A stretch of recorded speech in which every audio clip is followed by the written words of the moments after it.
I'm back. This is what, part 2, 3? I don't know. We're getting so far into this thing that I've almost forgotten how many times we've met together. But all I want to say is we're moving forward and we're getting better every day. So today we're back talking about our finances. I know you guys are maybe going, Retanya, how much longer? We're going to do it till we finish. That's how much longer.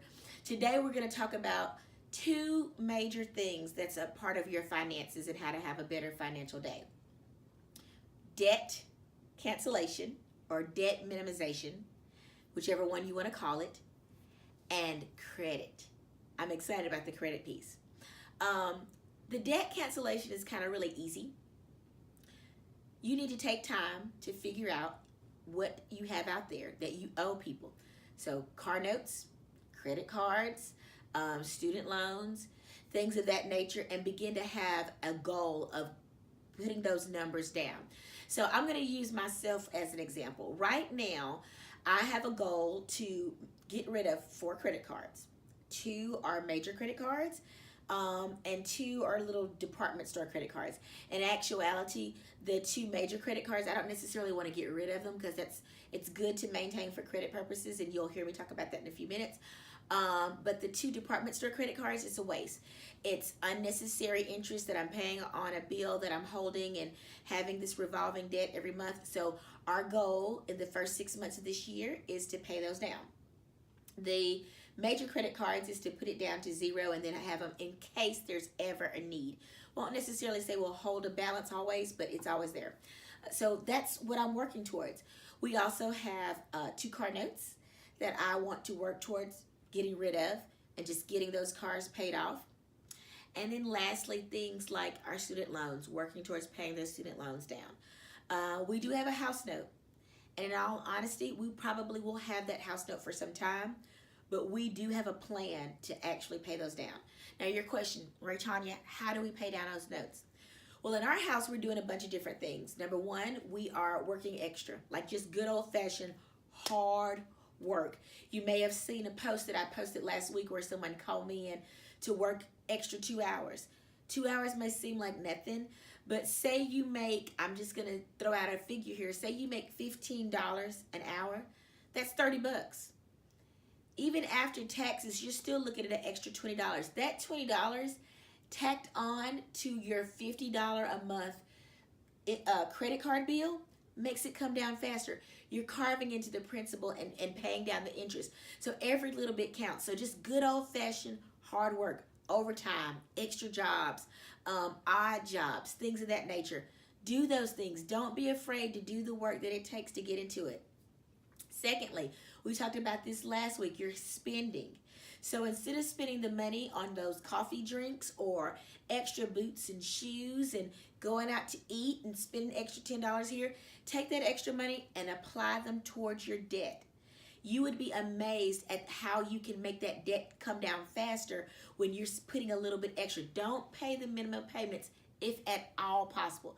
Now remember, at my very first video, I said if you are someone who is struggling to make ends meet and you're not even being able to pay just extra debt, extra bills, just your regular bills, this is not for you.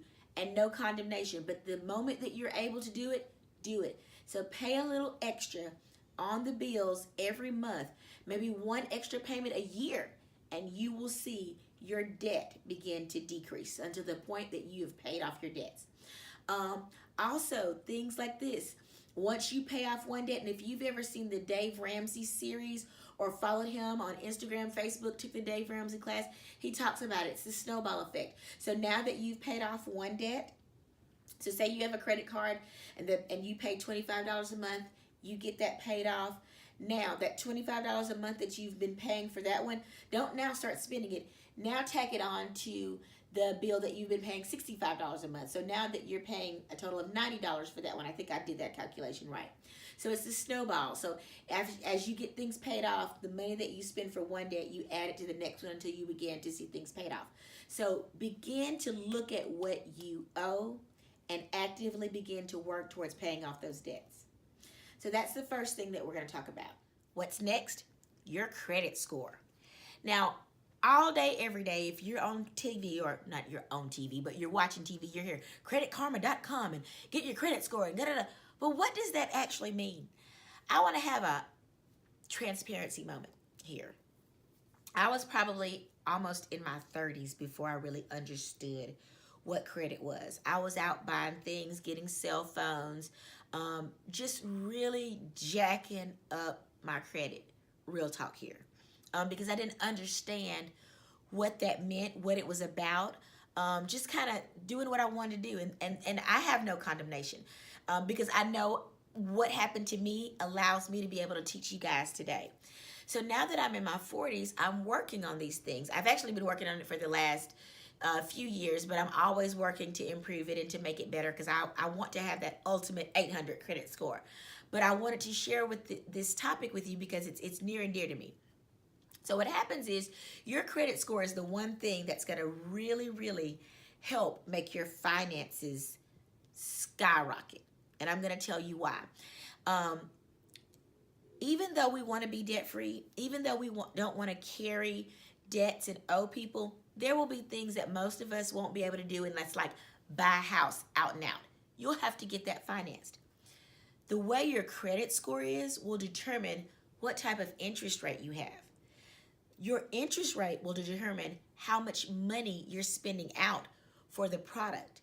So for example, if you have a 20% interest rate on a car note or a personal loan versus 5 or 10%, you're going to actually end up spending more money for a product than Sally Sue would over here, who has a 2, 3, 4, or 1% interest rate. So you want your credit score to reflect that you, number one, are trustworthy and that you are a safe credit person. You're someone that the banks and the lenders can trust you with. So how do you do that? I want you guys, when you get off this call, when you get off this video, I want you to go to freecreditscore.com. Everybody's entitled to getting their credit score free once a year. It's the annual free credit score. You will get an opportunity to look at your credit score from all 3 credit bureaus: Experian, Equifax, and TransUnion, the big 3. You will be able to see, are you like horrible 200-300s, or are you like excellent, top-notch 800, or somewhere in between? When you go on this credit score, it's not also going to show you your credit score, but it's also going to show you what's out there, who you owe, how much you owe, what they consider you as a A+, F-. Get that credit score, get your credit report, and begin to look at what's out there.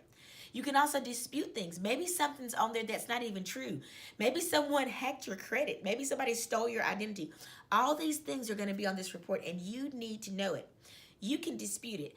Now, there's going to be some people that are going to listen to this video, and they're going to say, hey, Rachel, tell people to call me. I can repair their credit. I'm not saying that those people aren't legit. There are legitimate people that can do it. But feel free to inbox me for personal issues and things of that nature. But I'm here to tell you, you can repair your own credit. I mean, I did it myself. You can actually call the people, send letters, send certified letters, dispute things, make payment arrangements. You can improve your own credit score with just a little hard work, some determination, and some time. Once you begin to get things in order and you're making payments on time every month for a period of time, you can watch your own credit score grow. Now, it's going to take some time, but I'm telling you, when you start seeing those numbers improve, you will feel so satisfied. I don't know any other word to say. You'll feel so accomplished, and you'll know that you have begun to take charge. Now, if you're somebody that says, Rachel, I got 800 in the bag, awesome. I applaud you. Keep up the good work. Keep making payments on time every time. Sometimes you guys are going to say, Rachel, something happened. I lost my job. I got a pay cut, whatever, and I can't continue. No condemnation. We can talk about how to write letters. Dave Ramsey is awesome with that. You can actually Google these things, how to write a letter to a creditor to dispute things, how to write a letter to a creditor to say, I can't pay it. Sometimes it's not even writing a letter. Sometimes it's making a phone call and just saying, hey, I can't pay this month. Or, hey, I need to change the date to my payments. Maybe you've changed jobs. That's something that's recently happened to me. I've changed jobs. So making a payment on the 15th wasn't working, and I needed to be able to pay it on the 30th. And so it wasn't that I couldn't make the payment. I needed to change the date. So your credit score is very important. So what's your homework tonight? Know what your debts are and begin to set a plan. But how do you do that? By getting that free credit score, looking at your credit report. Freecreditreport.com, annualcreditreport.com. Look these things up and get started. I know tonight was a long video, but I think these things are very important in helping you have a better financial day. We're going to talk about 2 more things before we move on to another topic in a couple of weeks. Please come back next week so we can finish these things. I'm so excited about seeing all of us have an improved financial day, a better financial day. I love you guys so much. Have a great week.